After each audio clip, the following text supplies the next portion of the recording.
better this time. We're using a different phone, so hopefully it'll work a bit better. And I'm going to try and speak nice and loudly. Okay, I can assume you guys can hear me. Thanks. Welcome. My name is Craig Charity. I don't know if you watched the first one. There's no one here yet, I don't think. So today's all about milk frothing. And I wanted to break it down for you guys in a way that hopefully you understand.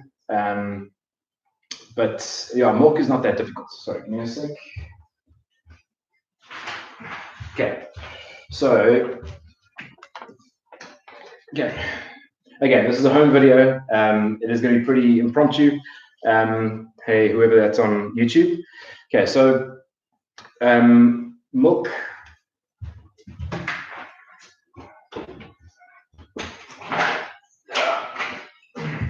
Okay, last time. Okay, milk is actually pretty easy to froth. I know that a lot of you guys battle with your milk frothing, but what you are doing again is you're doing three things. You are adding air to the milk. You are mixing air with that milk, and you are heating that milk. The longer you froth the milk, obviously the hotter it's going to get. And you've only really got. Sorry, if the camera's shaking, it's my wife trying to get our kids back in the study. The longer you froth the milk, the hotter it's going to get. And you've only really got the first, let's say, 3, 4, 5 seconds of frothing the milk to actually get good bubbles. So, okay, I want you to see this over here. Okay, okay. So, if that's your milk container there, can you guys see it? I don't know if you can see it. Okay. Your steam wand is going to be coming in at an angle about that. You want it just below the surface, so that when the steam comes out of the steam wand, it creates a bit of a bubble effect. So it'll push this milk and throw it up and throw it over. That's going to create bubbles on the top of the milk, and those bubbles are going to sit there. But as it's pushing, it's going to force those bubbles and mix those bubbles around your milk here. So what we do in the cafe, is we get guys to practice with sunlight liquid, and we're going to show you that sunlight liquid trick today. So to practice with sunlight liquid, you're going to add a drop of sunlight liquid in your milk. Just shining here. Okay. For the person on YouTube, you put like halfway worth of water. Okay, now I want you to pay attention to the sound that it makes while I'm frothing. Okay, always purge your steam on first. Again, the milk your tip is going in maybe just about that much. Open. 1, 2, 3.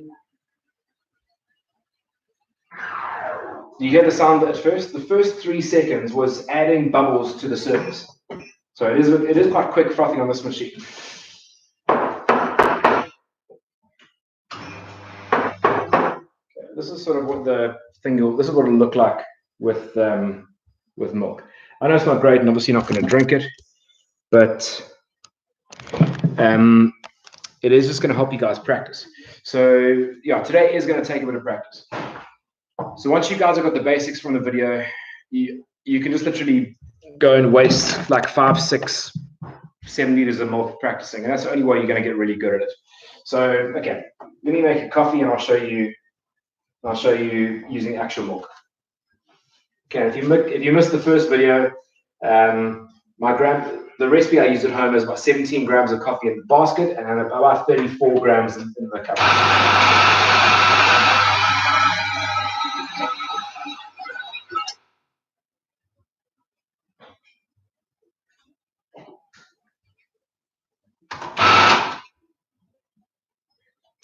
There we go. Distributing. So the best way to distribute again is to bump it. Tap nice and gently. Wipe lips, spout. Flush. In. and immediately start. Okay. So to practice, it will actually be better to practice with a bigger jug. It's very, very difficult to froth just enough milk for 1 cup. And the reason it's so difficult is because the milk heats up so quickly that you don't actually have time to control your spinning. So as you can imagine, you can see where that line is there. As you are adding air to the milk, it's spinning. But if you're frothing, let's say with this little jug, this will heat up within 2 seconds. And you saw that in the first video, the first time I frothed. This is going to heat up so quickly that you're not going to have enough time to control how much you froth, how much you spin it. The more you go, the longer you've got. Okay, so watch this. Okay, just come bring the Facebook one here. Sorry, the guys on YouTube. The guys on YouTube, we just go to Facebook as well. So my wife is on there. Okay, so that's the tip there. Coming in at an angle like that, you can see it's still very shallow. And as I'm starting,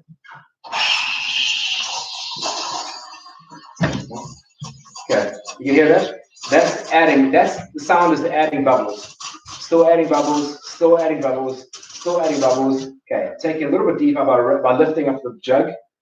And all I'm doing now is spinning. And what I'm doing is I'm mixing all those bubbles that are created initially with the rest of the milk. Okay? And that is me fixing errors.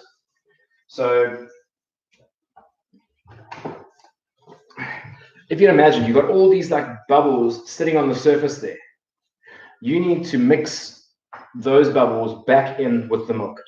If your steam wand is too low, you're not going to be incorporating those bubbles at the top.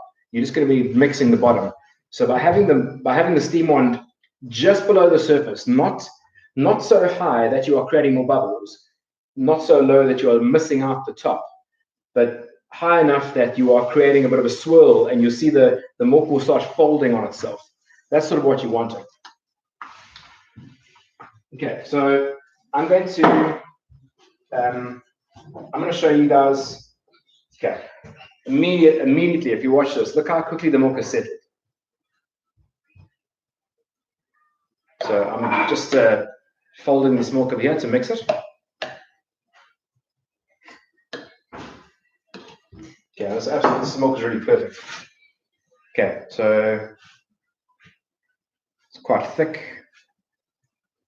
Okay.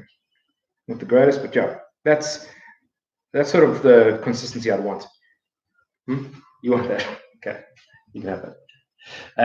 Okay, so to show you that again, use a bigger jug than you would normally. So initially, you're going to be wasting quite a lot of milk. So froth for 2 cups if you only got 1 cup. Froth for 3 cups if you're doing it for 2 cups. The depth of the milk spout is important. You're going to start where the spout of the milk, the spout of the wand is just below the surface. And what that's going to do is it's going to start folding that milk around and creating some bubbles. And the bubbles that are then on the surface, you want to mix those in with the milk. Okay, so I want you guys to, at home, I want you to take some glasses out. Okay, and I'm going to show you the difference. Okay, let me just use a little bit of this milk. I want to show you what you can do with your, like how you can change how much air you add to milk, what that actually looks like. A lot of times at home, I see guys either making one of 2 mistakes. One, they're either frothing way too much and putting too much air in there, or they're putting too little air in there. So this first one, I'm going to put, let's say, too much air. Okay, and this is what it will sound like. Okay, so air, adding air, adding air, adding air, adding air, adding air, adding air. I haven't stopped adding air yet. Still adding air. It is mixing, but there's a lot of air. Okay. Okay.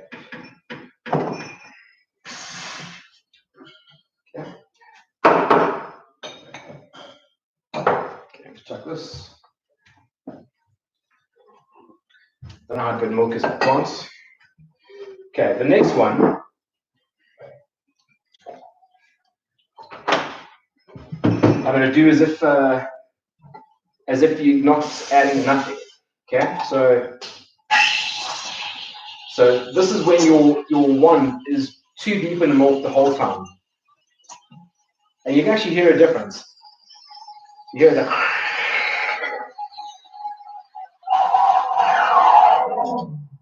Okay, so this will obviously look more sheeny than the first one, but if you can see as I'm pouring there, it's definitely too thin. So the first one is basically when you hear that tearing sound, that shh, and you can see bubbles developing. This is, hopefully this will settle and you can see. So this one over here, so for the YouTube guys, I mean, that's like super, super thin. And that's super thick. This barely doesn't even move. So the problem with, let's get a good spoon.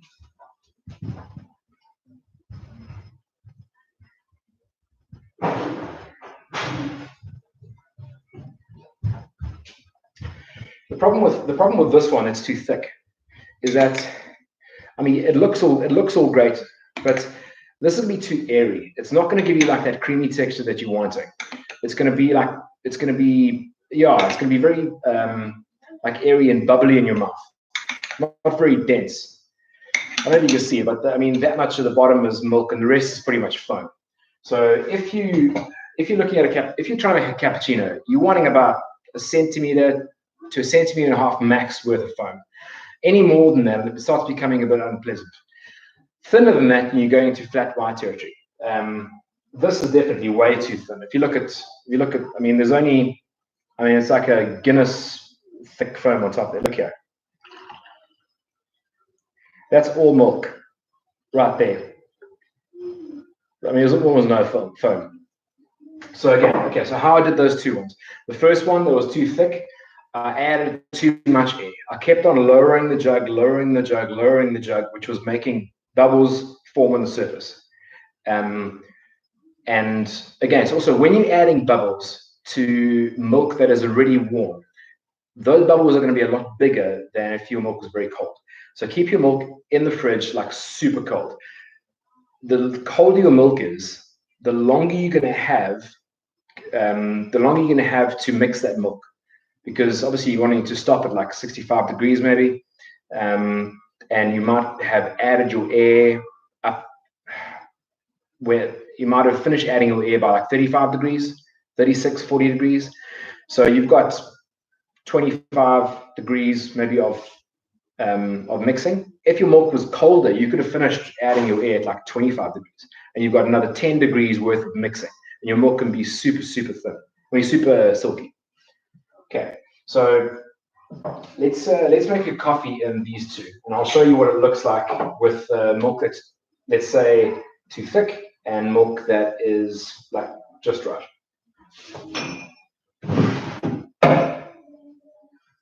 Yeah, while I'm busy here, if you guys have questions, pop them on there and we'll read them.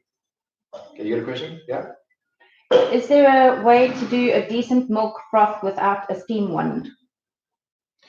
Yeah, you can actually. You can, so yeah, you could, if you've got a Bodum at home, like a plunger, if you put warm milk in there, just froth like crazy, it does come out really good, like really, really good. So, I mean, you probably find more people can actually get that right than with a steam wand at home. A lot of guys battle with that.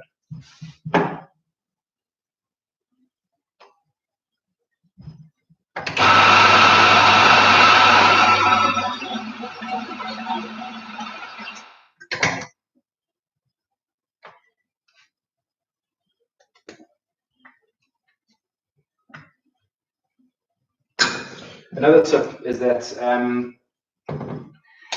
if you want to keep your tamper nice and clean, keep it in your blind basket. So have your blind basket, your cleaning basket next to your tamp mat, and keep that in there. Sometimes I forget, but what's cool about that is it keeps it away from any dampness.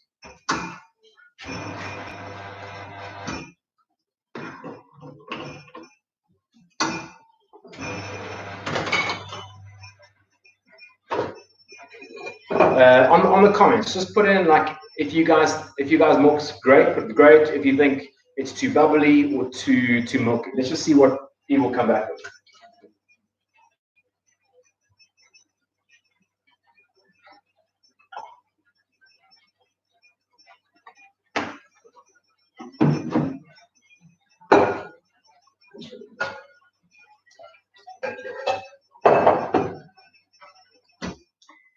With regards to the French press milk, do you heat the milk in the microwave? What's the best way to heat the milk? I'll just heat. I mean, I haven't actually gone into experimenting that. I mean, I know microwaves are supposed to be bad. Maybe it does change the taste. I don't know. But yeah, I think a microwave. I'd do a microwave. I think it'd be a bit of a hack to do it in the stove. Yeah. I'm just using a little bit bigger. Sorry, something in here. You guys aren't drinking, so it doesn't matter. So I'm also going to go through the different jugs that I've got on the camera just now. Okay, so let's do. In this cup, I'm going to do milk that's too thick, and this one I'm going to do milk that's sort of maybe just right.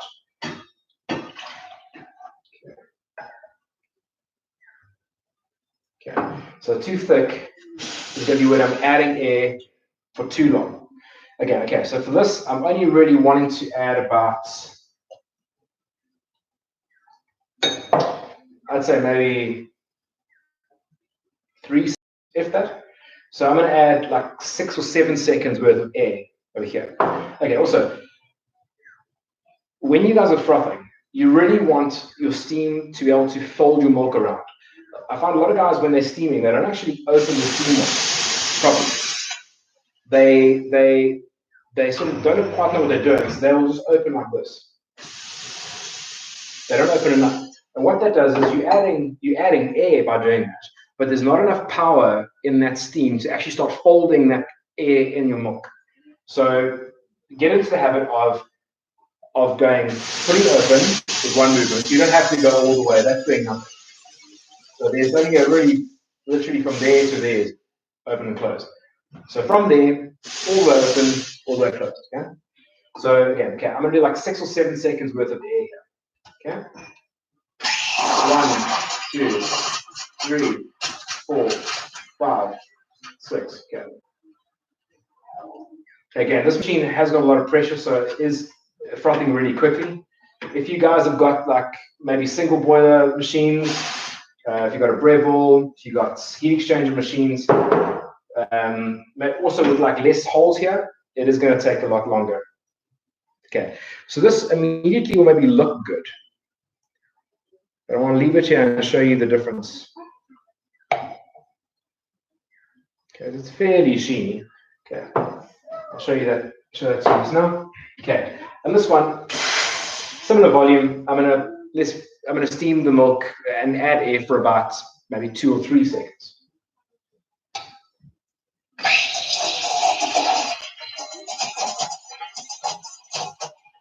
Okay, I don't know if you heard the difference there. So as you see, I get a lot more time to mix now. I'm not adding air. Okay.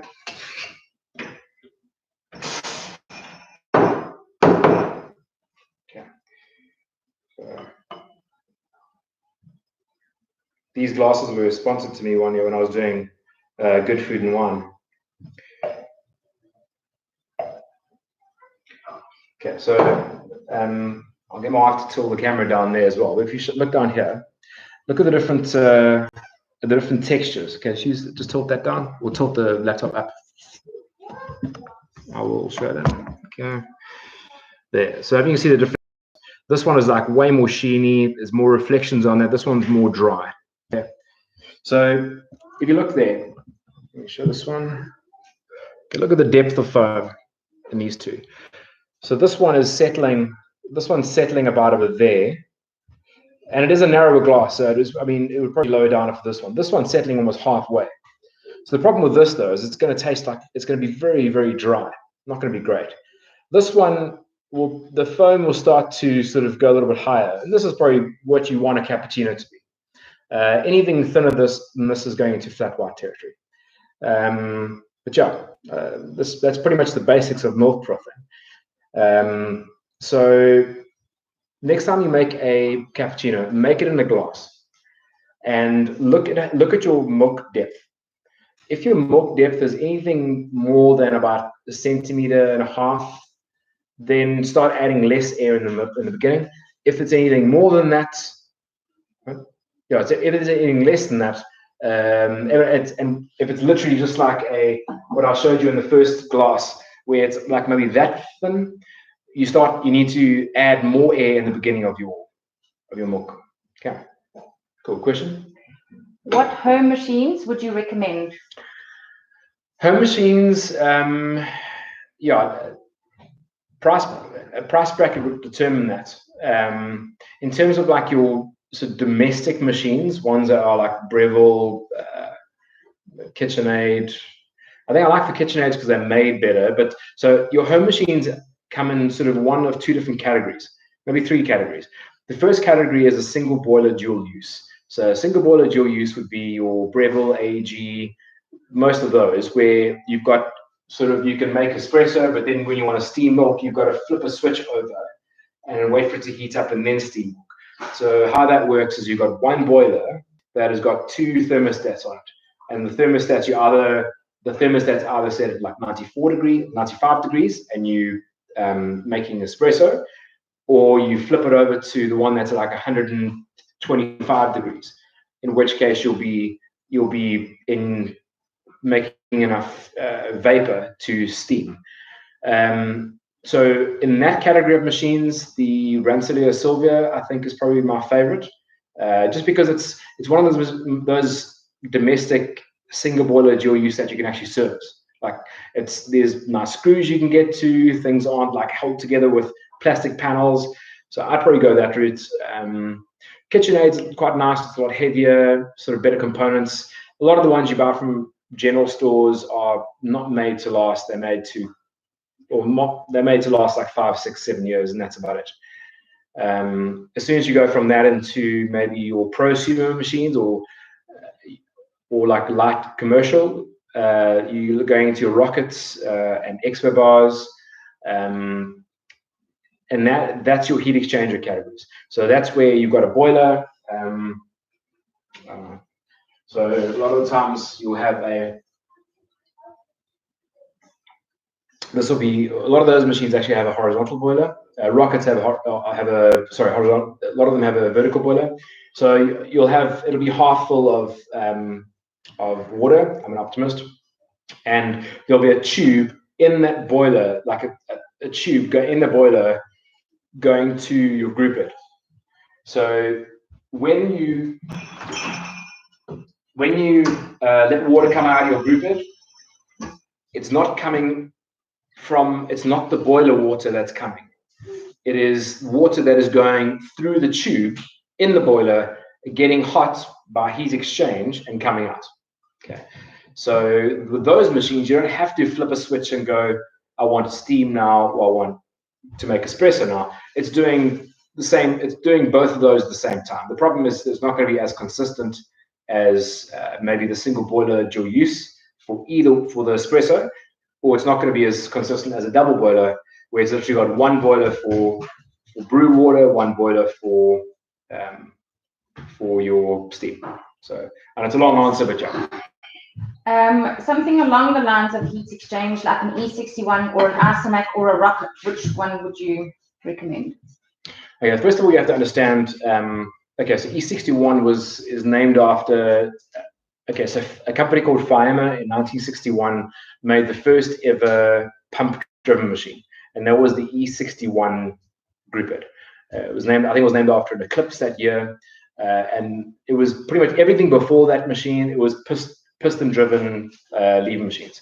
So it is a very, very, very old Grouped, and it was designed as a heat exchanger Grouped. So and because that Grouped is quite cheap to buy, and people are putting it in every machine. Like Rocket will use it, and Expo Bar will use it, and ECM will use it, and La Scala will use it, just because it's a very cheap way of getting a Grouped. It has but how it was created was it's about 7 kilograms worth of brass. So with a heat exchanger, you've got your boiler that has got water in, and you've got this pipe going in through the boiler feeding your group head. And obviously you don't want, I'll get to this question on YouTube now, you don't want like 125 degrees Celsius water going to your espresso. So what they did is they made the group head out of brass, massive, like a big, heavy piece of brass. So that superheated water would go to your group head, and that E61 group head was designed to dissipate that heat so that your coffee can be at a better temperature. So the group head is designed to dissipate heat. Modern machines like that'll have double boiler ones, they sort of have ways of trying to regulate the temperature better. Again, like a long answer. There's never going to be a short answer with me. But yeah, if I was going to go for those machines, either one are actually fine. I like rockets because I like the look of a rocket. I like that they've got different shaped panels. Often the ones that other panels are just screwed on. But the components are probably very much of a muchness inside. Go for the one that's the cheapest that you can afford at the time, I think. There was a time when Expo had a double boiler one at the same price for Rocket's heat exchanger, and at that time I would have gone for that. But yeah, I don't know what's on the market for those right now. We've sold quite a few Rockets. So. Okay. Hey Craig, something I've battled with is whether I need to put the steam wand onto full blast, not when frothing, full blast, or not when frothing the milk. Is there a way of setting it just right, or it doesn't matter? So I think, yeah, I wouldn't use full blast if I was using like a small jug like this. So let me just do the water and sunlight trick. So full blast with a really small jug, it's going to heat up so quick. So I would probably set it down a little bit. Okay, so here I might just go, but it must still be at a pressure that can move the milk around and fold it on itself. Okay. It is so important to flush before and flush afterwards. If you don't flush afterwards, this can act like a capillary and suck up whatever you've been doing. Sometimes it can be milk and you can create cheese. Other times it can be sunlight liquid and it won't be good either. So yeah, this is show you if you can see the texture. So yeah, if I went full blast, it definitely would sort of, that would start to push milk out the jug. So yeah, if it's a thin small jug, maybe don't use as much, but otherwise, yeah, okay. Okay, on jugs, these are familiar with doing sort of more delicate latte art, so something that needs more definition. And these are the Motto jugs, the ones with like the cool spout in the front here. This is Teflon coated. I use these for most of my. I just like them. They're a lot heavier, so they're nice to use. So these are, I would use these more for traditional pours, like maybe like a tulip or a heart or something. But a Rosetta or something, I'll probably use that.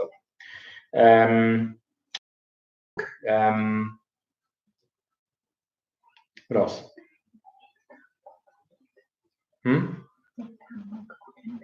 Okay, so in terms of milk alternatives, it's exactly the same for milk. There's the same principles apply.